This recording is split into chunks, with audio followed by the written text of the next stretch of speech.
everybody, welcome back to my YouTube channel, The BK Stank. I'm Brandon Kennedy, and here is my good buddy Jason Kipros. Hello! We are both members of Plan B Comedy. Woo! We do sketch, improv, video stuff. Stand-up. Stand-up. You're the mastermind, I think, behind the video stuff. Oh, yeah? You're shooting and editing it. Yes. So Jason is a stand-up comedian. How long have you been doing stand-up comedy? About 15 years, I think. 15 years. So I met you just a little while after I started doing comedy. So Yeah. I think that's how we became friends. That's right. For sure. We were back in the day where there were very few open mics around these parts, and we were doing our own thing, right? Yeah. Tell me why you started doing improv, or what you loved about doing improv. I'd always done theater, and so when you study theater, at some point in time, you're always going to come across some sort of improv thing.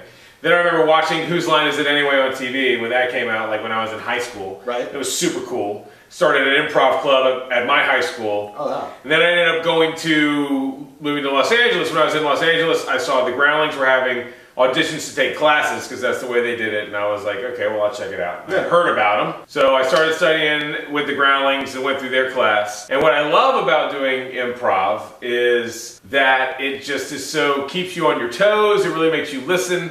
And it frees you up as a comedian, I think, especially even if you do stand up, even though there's a fine line between them, it frees you up to just kind of roll with what's good at the time, to roll with what feels right, and to really kind of sit in the pocket of what's funny. Yeah, yeah. You're constantly living in the moment and adapting and all that. Yeah. See, I just know for me, I started doing improv because I would go to stand-up comedy shows. I think it was actually one time at Kazi's. They had an open mic, and they closed it out with a few of the old timers guys who started doing that whole playing shopkeeper and stuff like that. Yeah. And I remember I think they played World's Worst. Sure. And I saw that, and I just thought to myself, holy crap, that's amazing. These guys are making stuff up on the spot, and it's hilarious. It's not forced at all. Yeah.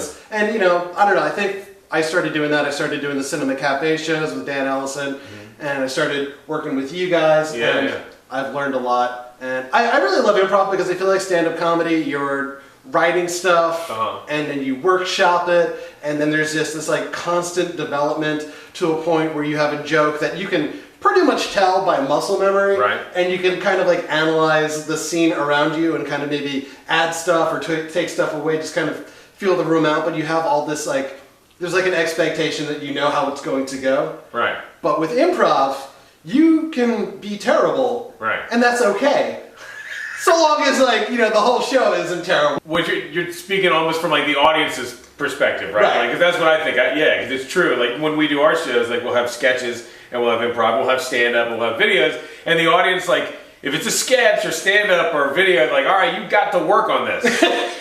Their bar is higher, With the improv, they're oh, they're making it up. Well, okay. There's so much more, I don't know, they're just nicer. Yeah. Yeah, I think that's true. Yeah, the audience is definitely there for the ride. You're just kind of yeah. All right. See, this kind of video blogs. So today we're going to talk to you guys about 5 things that you can do if you're just getting into improv, or if you've always wondered how improv works. So the first thing we're going to talk about today, the biggest thing to improv, yes and. Oh, yeah. So basically, if you're doing a scene with somebody, they put something out there, you kind of agree with that reality and escalate it. If somebody comes up to you and says, I've got a refrigerator, you could say, that's the 3rd refrigerator you've had this week. You're going to run out of room in your house with all those refrigerators. So you've established that somebody's buying a bunch of refrigerators, so it's not, you're escalating. But it doesn't necessarily mean that you have to agree with everything they say. Somebody can come up to you and say, I'm God. And you don't necessarily have to agree that they're God, but you have to agree with that you're talking to a person who thinks they're God. But the game, are we going to play yes and? Oh, we could do that. Should we do it? Yeah, let's do it for YouTube. Oh, okay, yeah. So, it's just, it's a really simple game you can play. It's called yes and. And the way it starts is Brendan or I would say something to the other person. Then after that, we just keep saying yes and is the first thing that we say. To each other to continue the story, which will move the story forward, and then hopefully find ways to heighten as well, right? Yeah. Should we do it? Let's do it. Okay. That's a mandolin you have over there. Yes, and it's the last thing my grandfather gave me before he passed. Yes, and I remember your grandfather passing years ago and you being so happy about it. Yes, and I forgot that you knew I was happy. I was having to pretend like I was sad again. I'm so glad he's gone. Yes, and I've been dealing with your memory loss issues, and it really makes conversations difficult sometimes. Yes, and Brother John. But that's the basic idea. Always agree with the reality. Should we do another one? Yeah, let's do another one. All right. Boy, I'm so glad we finally made it to the Grand Canyon. Yes, and the view is worth the $10,000 it took us to get here. Yes. And David, as my brother, I am so glad that we spent all of our inheritance to be here. Yes, and I'm glad that I sold this kidney too. Yes. It wasn't doing me any good anyway. Yes. And what good are kidneys, right? That's why I sold mine as well. Yes, and I actually need half of your liver because I sold half of my liver. Yes, and the guy is coming to cut out the other half of my liver right now. This is like an O. Henry tale.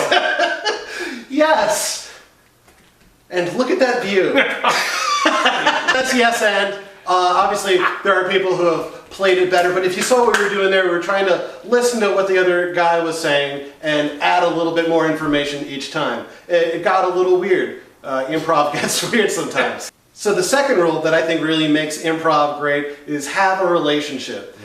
Scenes where you have two people who don't know each other, there's no interest in the scene. There's no reason for the audience to relate to those two characters at all. So if you have two people who are having like a transactional scene where somebody walks up and they're like, I'm at the DMV right now, I need a new license. And then you just say to me, sure, that'll be 10 minutes.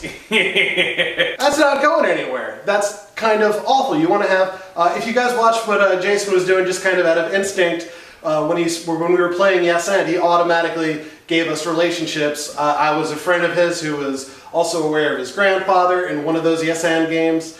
In the last one, I was his brother, and that gave us a reason. We spent the inheritance to get to the Grand Canyon. So automatically, when you have two people who already know each other, it makes the improv that much better. It gives it the context within the scene that you're working. So, you know, we could be, you know, brothers, or, you know, we could be doctor-patient, we could be captain, you know, first mate. So there's a lot of status things that you can establish through that, but it sets the context for the basis of the relationship that's getting ready to unfold. I think that's really interesting what you said, like, because I think like a lot of the dynamic of the relationship is going to be what kind of establishes the game of the scene. Well, can you talk about what the game of the scene is? The game, a lot of times you hear it thrown around, the game of the scene, but really, what that really means is just what's funny about the scene. So, you know, like if it was captain, first mate, you know, maybe it's something funny that the first mate does every time the captain is, you know, recognizes that there's trouble ahead. Yeah. You know, or if they're like two sailors, they could be like, all right, and today's the day we're going to mutiny. Sure, whatever it is, yeah, exactly. Or it could be, or turn it around, you got captain, first mate, so you immediately think captain's, you know, dominating the first mate, and maybe the first mate sees the trouble ahead and the captain cowers, and suddenly the first mate, and then that keeps happening over and over again in the scene. That would be the game of the scene. Like, what's funny about the scene? What's funny is that every time there's danger, the captain becomes a child and sucks his thumb, and the first mate has to bring him back to his captain status before it happens again. So that becomes the game of the scene. Number 3, make strong choices. So if you have a scene where you're doing work with your partner, and both of you are kind of hemming and hawing over where the direction of the scene is going to go, it goes nowhere because neither of you are doing anything. That's true. Don't steamroll your partner. Don't go out there and say, hey, we're in the middle of the ocean and I'm going to kill you and you're my brother and blah, blah, blah, blah, blah. Because that's terrible. And it has been fated. Yes. And you're basically putting your partner in a scene jar and they have nowhere else to go. So basically, make choices, but don't cram them into a corner. Right. Well, make strong choices also can mean make character decisions or emotional choices. So rather than walking into the scene as, Jason or Brendan, you could walk in as, if again going to like the captain first mate, you could be a captain who talks like this. You take a character choice, and then you have an emotional thing where you're mean and strong, and then the danger comes. You go, oh Lord, I can't believe the rocks.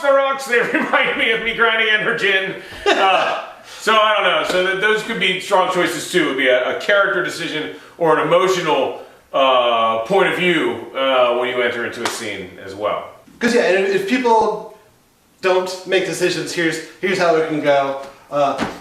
Hey, so you're my I don't. What did the you? But if not if you're okay, I don't want you. Because Yeah. No, where are we? I thought we were at the beach, but I can't tell. Also, in making strong choices, that's another thing that kind of like a sub-heading of that is don't ask questions. Yeah. Again, you want to have a collaboration between you and your scene partner. You don't want to just put stuff out there and not make any choices at all to the point where you're like, what are we doing here? Yeah, I don't know. You tell me. Why won't you help me in this scene? Because if you're asking questions, you're not adding information. That's why. So if you're asking a question, you're not adding information. You might see some really skilled improvisers ask a really wonderful question in some show, and you'll say, "Well, I saw so and so ask questions," and that's because they're really good at it. Yeah. So if you're learning and you're trying, if you've mastered everything else, then you can break the rules.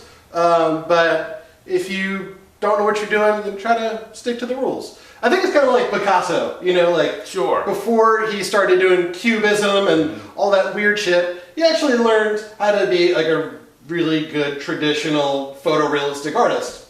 Right. Well, and the Impressionist painters as well. So so number 4 goes back to something you just were talking about.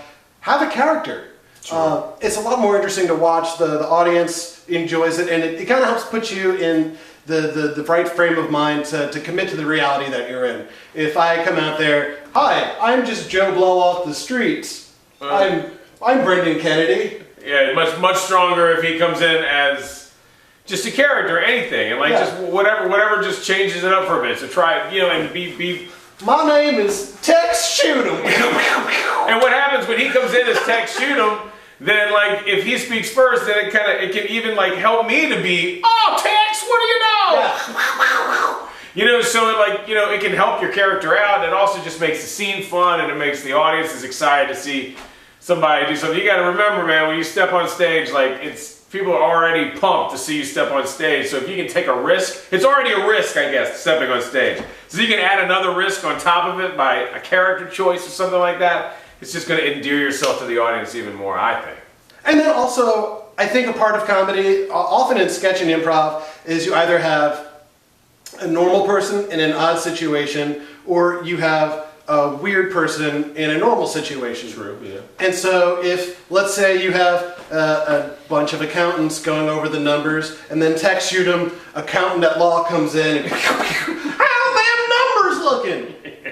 Then you have something really funny happening. But also, it could also be just like Jason was saying, where Tex Shoot'em walks in and his friend is also a cowboy. Right. Right.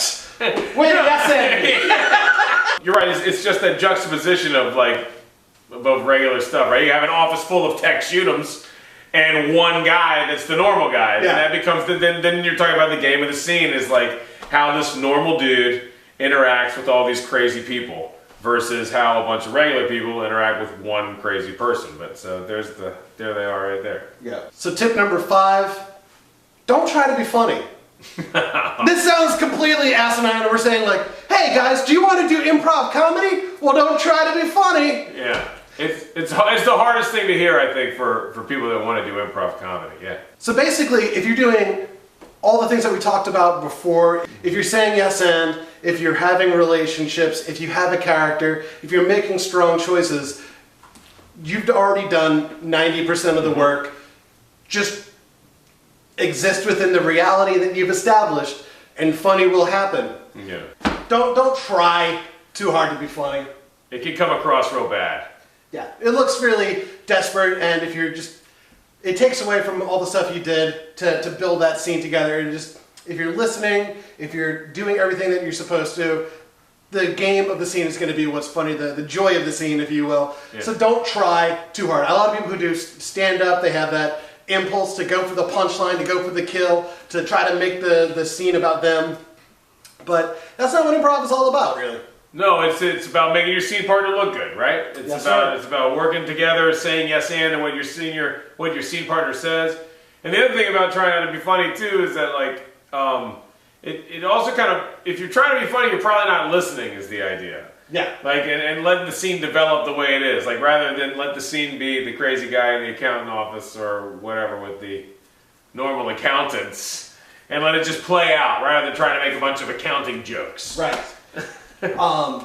So an example of that would be like if I came up to you and said, you know, I've been looking at your performance at work and it's severely lacking. Well, you know, I've been working for you for 5 years, Mr. Davis. Anything I can do to make it better. You're fired. You're laughing at how terrible that is. And that's the kind of thing that people would do. They would just like try to go for like a catchphrase or something and like, you're fired. You're fired. You're fired. So, we recorded an outro already, but that got messed up. So we're doing another one. You guys are getting the special version. Rehearsed outro. Yes. It's not fun and spontaneous anymore. No, it's done.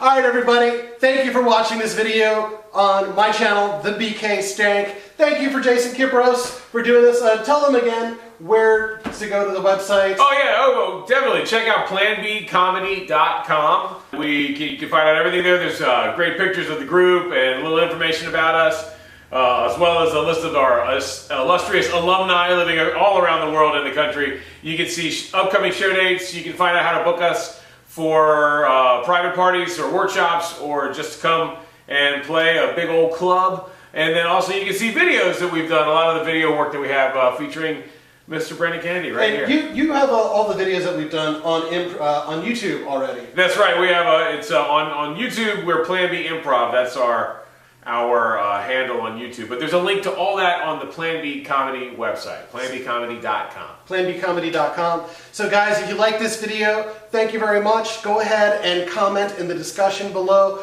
Like it if you really liked it, and if you really, really liked it, please subscribe to my channel so you can see all the stuff that I talk about. Talk about comedy, like to talk about beer, like to talk about powerlifting, and all the weird stuff that I'm into. Thanks again, Jason. Thank you. This has been awesome. Nice.